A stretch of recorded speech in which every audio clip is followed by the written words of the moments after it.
FTX 알라메다 사태 후폭풍으로 연쇄 파산이 현실화되고 있는 것 같습니다. 현재 크립토 시장은 아주 많은 이슈들을 맞이하고 있는데요. 계속된 악재들로 이제는 얼마나 더 나빠질 수 있을지 의문이 들 뿐입니다.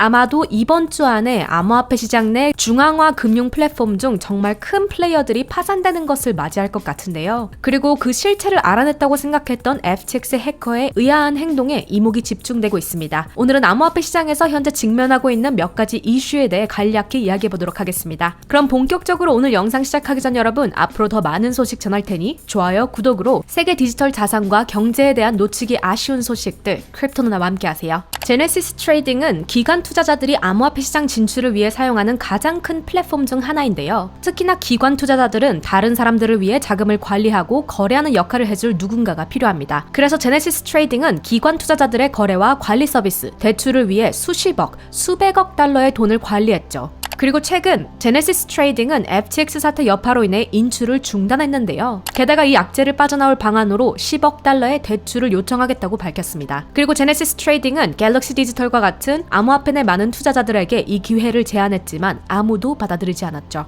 사실 아무도 할 수 없는 것 같습니다. 왜냐하면 모두들 지금 버티기 위해 고군분투하고 있고 10억 달러의 여유가 없기 때문이라고 추측되는데요. 혹은 그저 제네시스에게 일어난 일이 자신들과 더 이상 엮이지 않기를 바랄 뿐일 수도 있겠습니다. 어떤 연유였던 간에 제네시스 트레이딩은 아주 힘든 상황을 버티고 있으며 누군가가 그들의 내민 손을 잡아주지 않는 이상 파산으로 이어질 확률이 높아 보입니다. 그리고 또 다른 암호화폐 자산 운용사가 위기에 처해 있는데요. 네, 바로 그레이스케일입니다. 세계 최대 암호화폐 자산 운용사인 그레이스케일의 비트코인, G비트코인이 45% 하락하며 위태로운 모습을 보이고 있습니다. 현재 FTX 사태 이후 중앙화 거래소에서 일어나고 있는 새로운 바람인 Proof of Reserve 혹은 중앙화 거래소의 비공개 데이터베이스에서 일어나는 일의 투명성을 제공하기 위해 노력하면서 벌어진 일인데요. 많은 중앙화 거래소들이 원래 주소를 제공함으로써 실제로 그들의 콜드 스토리지에 얼마나 많은 자금이 있는지 보여주고 있습니다. 하지만 그레이스케일은 암호화폐 신탁 관련 준비금 증명 및 지갑 주소 공개를 거부했고 이에 따라 G비트코인의 가격 하락에 큰 영향을 주었습니다. 제가 보기에 현재 그레이스케일의 암호화폐 자금 투명성 공개 거부는 두 가지 이유 중 하나일 것이라고 생각하는데요. 우선 첫 번째로는 실제로 그레이스케일이 어떠한 준비금도 가지고 있지 않거나 혹은 그동안 보고했던 것과는 너무나도 다르기 때문일 것이라는 예상입니다. 또는 두 번째로 정말로 그들이 트위터에서 공표한 것과 같이 원래 주소를 노출하는 것만으로도 보안이 너무 취약해서 원래 주소 노출이 실제로 투자자들의 자금을 위험에 빠뜨릴 수도 있겠죠. 그러니까 간단히 말해서 자신들이 보유하고 있는 것에 대해 말할 수 없거나 엄청나게 취약한 보안을 가지고 있다는 소린데요. 왠지 법률적인 자문을 구하고 그들이 하라는 대로 말하는 것 같은 느낌적인 느낌이 있습니다. 최근에 FTX 사태와 똑같은 상황이 또 반복될지 지켜봐야겠습니다. 그리고 다소 지겹지만 FTX와 그 도미노 효과에 대한 뉴스가 매일매일 도배되고 있는데요. 안타깝게도 FTX에 자금이 있거나 투자를 받은 많은 회사들이 파산의 길로 접어들고 있습니다. 외신에 따르면 현재까지 약 120개에서 134개의 회사가 파산 선언을 하고 있다고 하는데요. 이런 FTX의 몰락을 이용하는 사람들도 있습니다. 바로 FTX 해커죠.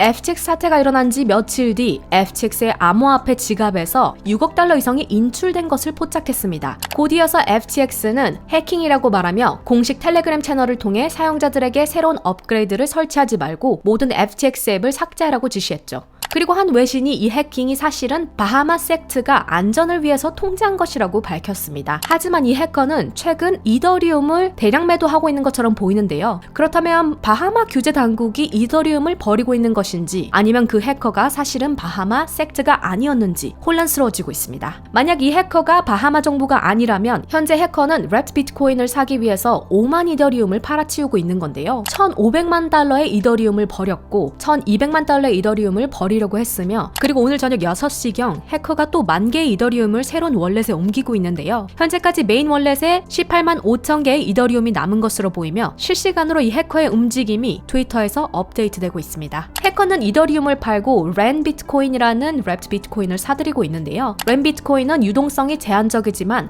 해커는 계속해서 이더리움을 더 팔려고 하고 있습니다. 해커가 렌 비트코인을 사들이기 직전 혹은 그 유사한 시기에 우연찮게도 렌 프로토콜의 민팅을 곧 30일간 중단할 것이라고 밝혔는데요. 이에 이 기회를 틈타 많은 사람들이 렌 비트코인 민팅을 하며 해커에게 유동성을 제공해주고 있습니다. 언제일지 모르겠으나 렌 비트코인 민팅이 중단될 때 렌 비트코인의 유동성이 제한적이게 될 텐데요. 그 말인즉 그때까지 렌 비트코인을 민팅했던 사람들이 모든 득을 볼 수도 있는 상황입니다. 하지만 조금 더 깊이 들어가 보면 렌 비트코인이 알라메다와 연관이 있는 것을 볼 수 있습니다. 2021년 샘 뱅크만-프리드가 소유하고 있는 알라메다 리서치는 렌의 개발팀과 함께 일해왔고 렌의 사용을 여러 블록체인으로 확장하는 작업을 할 것이라고 밝혔죠. 자, 이쯤에서 우리는 그 해커가 과연 누구인지 의심할 수밖에 없는데요. 샘 뱅크만-프리드는 아직 알라메다를 포기하지 않은 걸까요? 이에 따라 현재 이더리움 가격이 다른 알트코인들에 비해 더 확실하게 하락하고 있는 것을 볼 수 있습니다. 반면 렌 비트코인의 유동성은 폭발하고 있죠. 특히 렌 비트코인이 디파이 혹은 탈중앙화 거래소에서 유동성을 제공할 경우 앞으로 이 자금이 어떻게 흘러갈지 볼 수 있을 것 같습니다. 현재 무엇보다도 파국에 치닫고 있는 것은 중앙화 금융 플랫폼인데요. 최근 모든 이슈들로 거래소에 대한 신뢰가 추락하면서 국내 거래소들 또한 그 파도를 몸소 느끼고 있다고 합니다. 최근 고팍스의 경우 자체 코인 예치 상품인 고파 인출이 불가능해지며 국내 자산거래소 자체 발행 코인 현황의 전수조사가 들어갈 예정입니다. 최근 여러 가지 이슈를 통해 암호화폐 시초에 대해 다시 되새겨보게 되는데요. 비트코인은 제3자를 거치지 않고 개인과 개인이 거래할 수 있도록 고안된 것이었습니다. 자신 스스로가 은행의 역할을 할 수 있고 또 다른 사람을 신뢰할 필요 없이 자신의 암호화폐를 자유롭게 거래할 수 있도록 고안된 것이었죠. 따라서 앞으로 제3자의 개입이 이 암호화폐 사용에 있어 균형과 조화를 이루기 위해서는 탈중앙화 혹은 투명성을 통한 신뢰 제공밖에는 없을 것으로 보입니다.